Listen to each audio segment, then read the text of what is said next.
guys, to Muse on the Mic, episode 2. I'm Riley. I'm Emily, and we're so glad to have you guys here again. Make sure you guys hit like and subscribe and find us on our Patreon. That's where all of the more juicy episodes will be landing soon. Our first couple episodes will definitely be here on YouTube. I'm excited to jump in today, Rye. We've got some really exciting dramatics to talk about. We do. I think they're all going to be dramatic, but I think we need to start at the beginning, like at the very beginning. Yes, definitely. Our early years as business owners, body rub owners, in a very cutthroat industry was an adventure to say the least and terrifying to say the most. Yeah, There were so many crazy things that happened, and I think where we're going to start off today is absolutely perfect. I do too. Okay, so to start everyone off that is not familiar with our industry, we own Muse Massage Spa. It is a body rub parlor in Toronto, Canada. And there are a few different things about the licensing and legalities of how our business operates that I think are really important for context. So, Rye, if you don't mind if I take the mic for a bit, I'm going to explain a little bit. Absolutely. Go ahead. In Toronto, there are 25 licensed body rub parlors. They are licensed and legal to be exactly what they are, the happy ending rub and tug massage. And just like a strip club is licensed to be a strip club or a casino is licensed to be a casino, that is what our licensing is. And there is also a subsector, let's call it, of other spas that own a holistic license, which is supposed to be things like aromatherapy, shiatsu, Reiki, hot stone, those kind of things. But there's loopholes in the bylaws. And so people operate as a body rub parlor under a holistic license. And when Muse started out, when we were looking for our location and to start off this company and this whole experiment, we started off under a holistic license. It was much more affordable at the time and made things possible for new business owners like ourselves to kind of get out the gate and start up. And originally, the plan and the goal was always to maintain being holistic. Riley, do you remember those times, those humble moments when we were holistic all together? Yeah. I mean, I think it's important to note too, shame on us, but we did misuse the license, right? Mhm. Just to give like clarity to this backstory. We absolutely were misusing it. And we thought I mean, there's people out there that have done it for years, and we thought we could do the exact same um, until we weren't able to. Right. And that's where the drama begins, right? So, to bring everyone up to speed on what we're kind of hinting at, it was our 2-year anniversary. So, we first opened in June, on the 3rd of June in 2009. So, fast forward to June 2011, we had existed as a holistic parlor. We were very loud, rather cocky. Yep. We had big plans, most of which either were intended to send shockwaves or just resulted in shockwaves through the industry, which for the most part is a very male dominated industry. And owners, again, for the most part, at that time especially, that had existed in the industry as business owners for a very long time. We were definitely the rookies in a sea of veterans in that regard. And so there we were on our second anniversary throwing a party, which we love to do. We love throwing our big open houses, which are kind of mix and mingle events, totally outside the box and against the grain for your standard rub and tug antics. And I mean, these parties, which still exist Mhm. each year on our birthday, they're literally, a birthday celebration. Like we would have, balloons and happy birthday streamers across the front door. Like it was Muse's birthday. And I think to a lot of other owners that were rightfully paying to be body rub parlors. Um, they looked at it like we were operating as one. We were being loud and out there and obnoxious and, like you said, cocky at times, and not having to pay for it. We were using it as being a holistic at the time. So it ruffled a lot of feathers. People were not happy with kind of how out there we were. Absolutely. And I think the name of the game was such even more so for holistic owners because the point was to be more hush about it. The point was to be using that license under the radar, misusing that license. What some of our audience doesn't know is that I used to work in the business, and I worked in holistic parlors all the time. That's the only ones I worked in. And so the rule of thumb was just that you never really mentioned or discussed the fact that, oh, by the way, we do body rub services. So it was very standard to just do that. And yet here we were being absolutely obnoxiously, fantastically loud and proud. We were on the radio. We were doing events in person. We were introducing new things left and right, changing the aesthetics, changing the interior venue, just changing the whole thing. In an otherwise really kind of stale industry. Like as exciting as the industry is, you know, they've been doing the same things for a long time. And then here comes us, and we just wanted to change it all. Well, that was part of our original like whole purpose for doing this, right? Can't there be something better or different or more Mhm. innovative, more up to speed, instead of kind of the staleness, like how, and also the challenge of how do you reinvent the wheel at the same time, right? Because Yeah. it's a rub and tug. We rub and we tug and we sell time. That's all we do. Right. And yet here we are still, check out episode 1, reinventing the wheel, coming up with new stuff. So we love to do that. We love to push the envelope that way. And envelope we pushed. I remember specifically to celebrate, you and I decided to go out for lunch.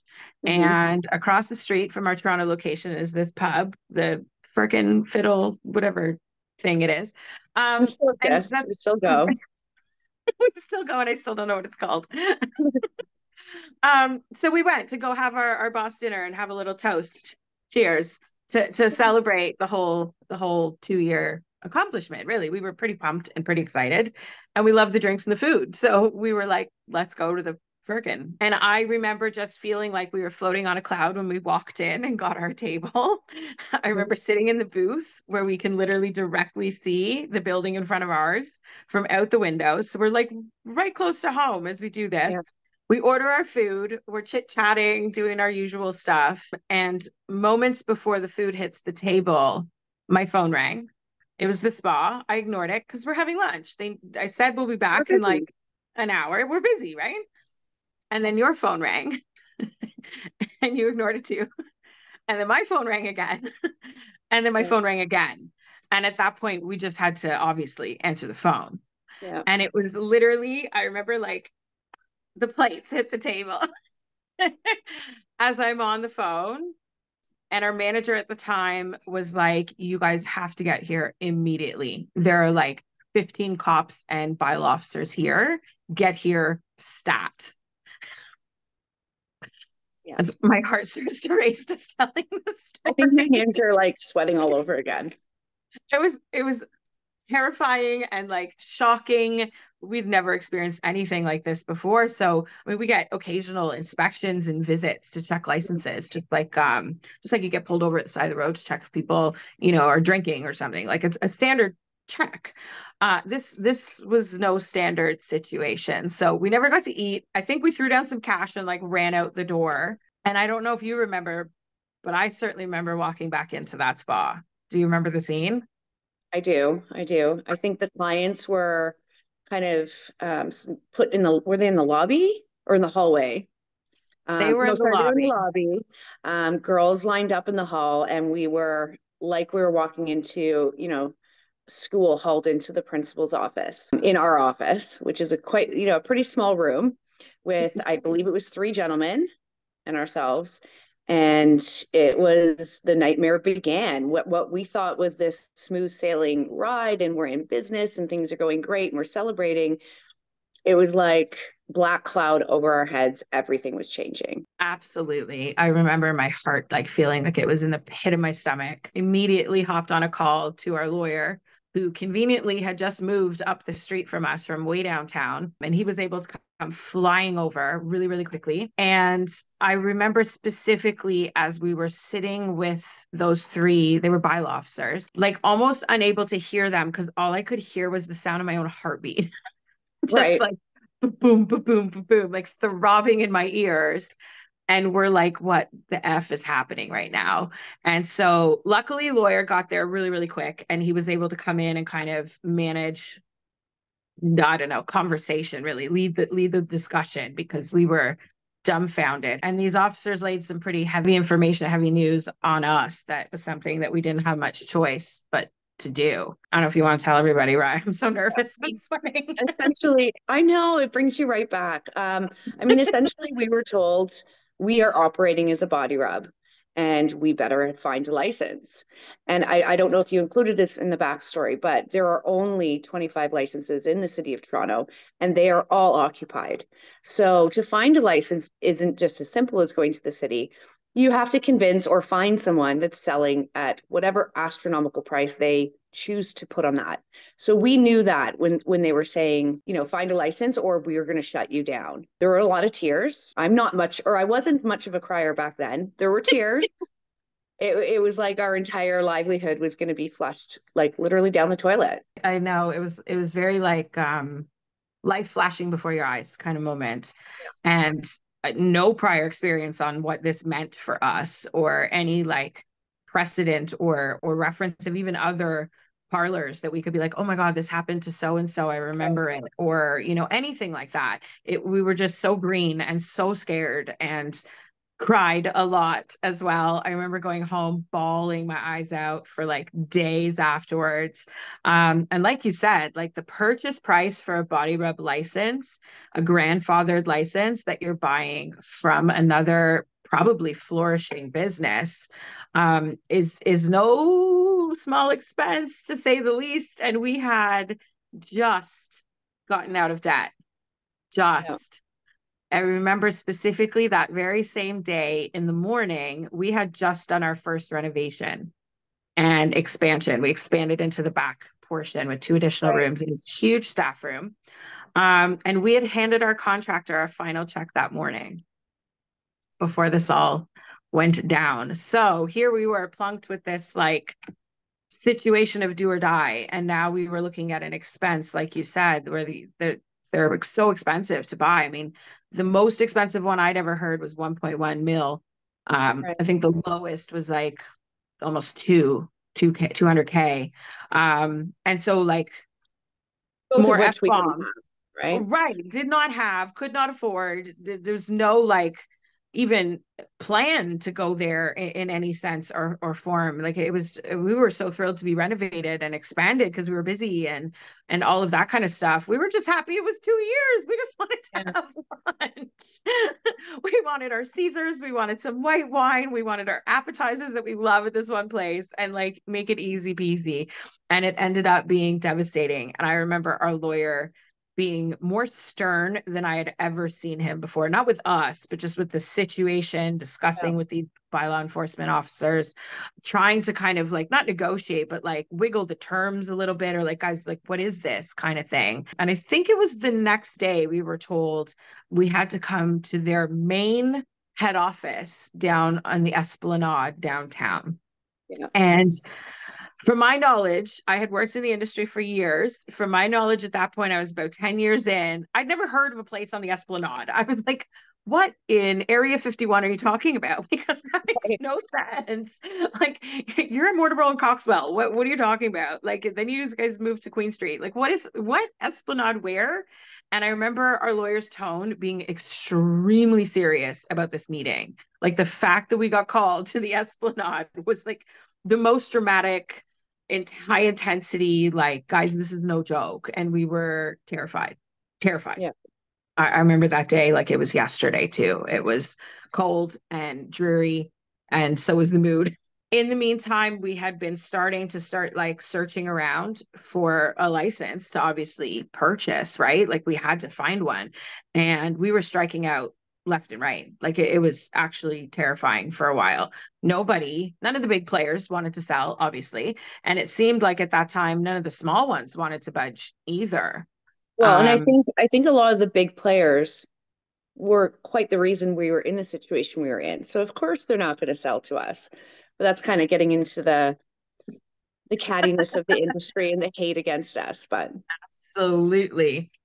we learned very quickly at the Esplanade that that's exactly what had happened. And so while we were scrambling around trying to find a license to purchase, because moral of the story was that we had to, we didn't really have a choice in the matter. I had this 90-day timeline that we were up against. So we go down to the Esplanade. I remember us both being in like probably more corporate attire than we'd been in a very long time. There was Yeah. like dress pants and suit jackets and all the things. And walking into this very strange looking office, you could tell it was strictly offices. There was no licensing or like helping the public kind of function like the places that we'd been used to when we go to renew our license and such. Right. And we walk into this boardroom and sit at this godforsaken table.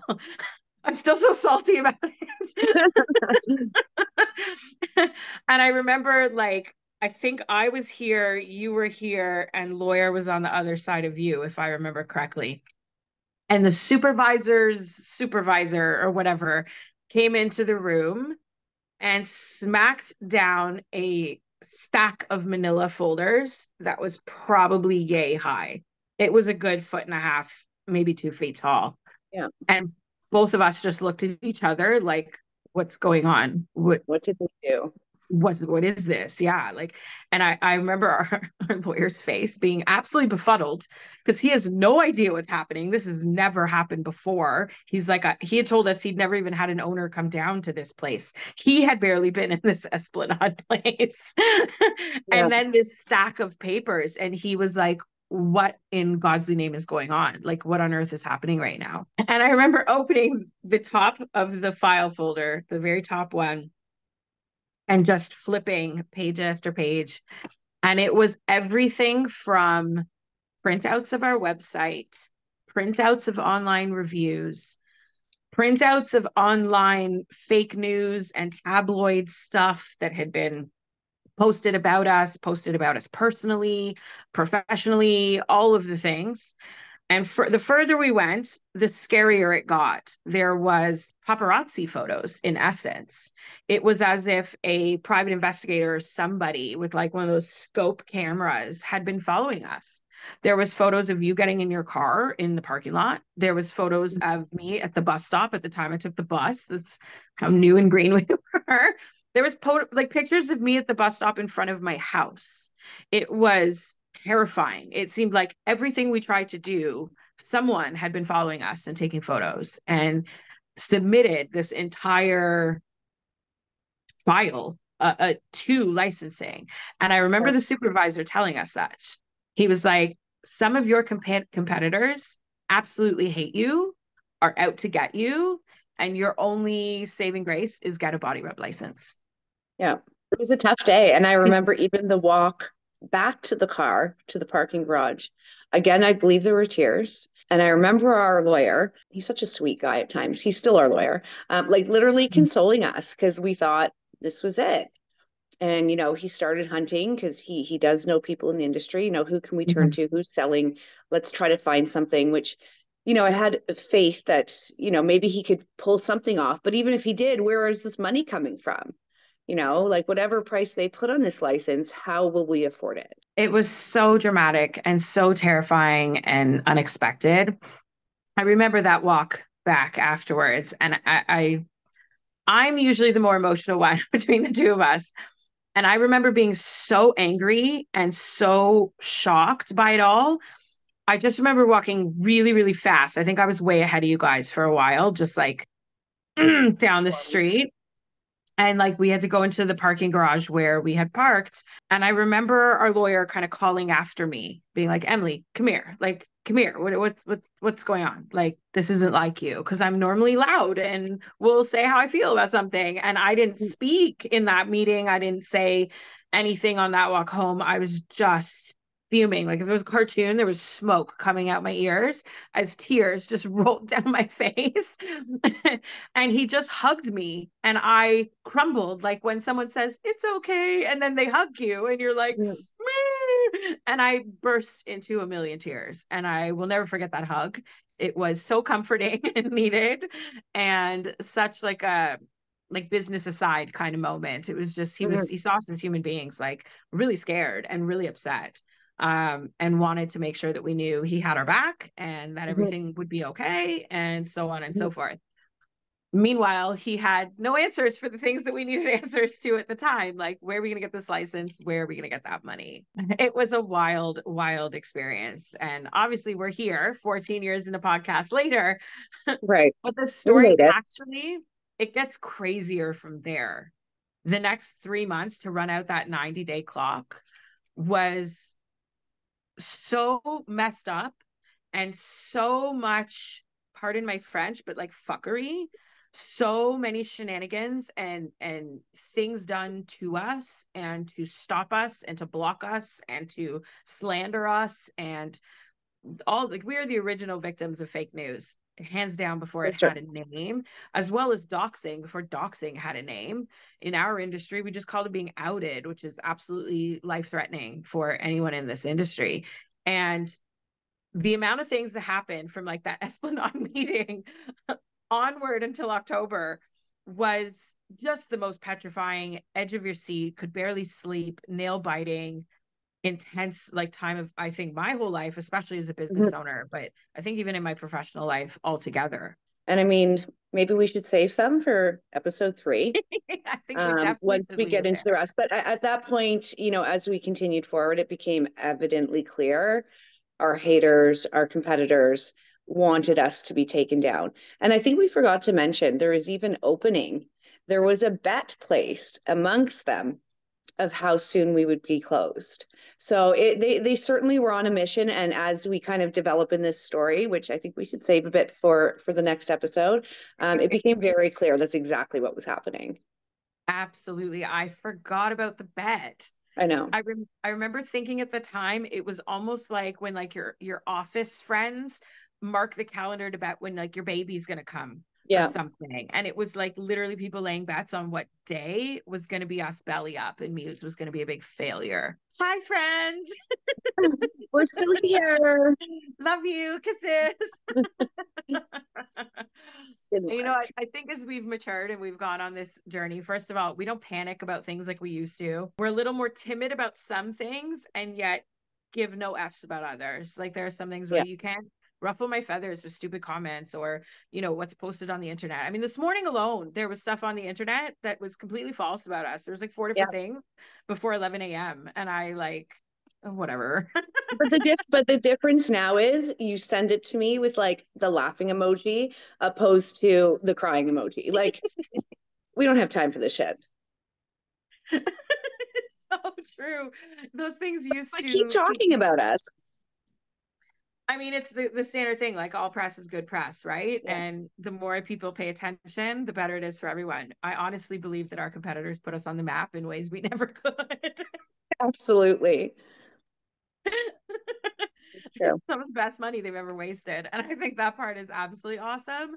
And continuously for 14 years, the attacks never stop. It's continuous. It's at least, once a week we find out something, once a month we find out something else, some other shit goes down. Like it's Well, listen, constant. with Patreon starting, now they're going to be paying us because they're going to want to hear. They're going to want to continue with the hate. So sign up, pay me. I love it. On that note, everybody join the Patreon at patreon.com/muse on the mic. You can also find us on all social media, which will be linked in the description. Follow us on Instagram and TikTok and all the good things. Subscribe to the YouTube channel and put on that post notification so you know every time we put up a new post. I think we'll leave it there, Rye. I think so. See you next See you time. guys next time.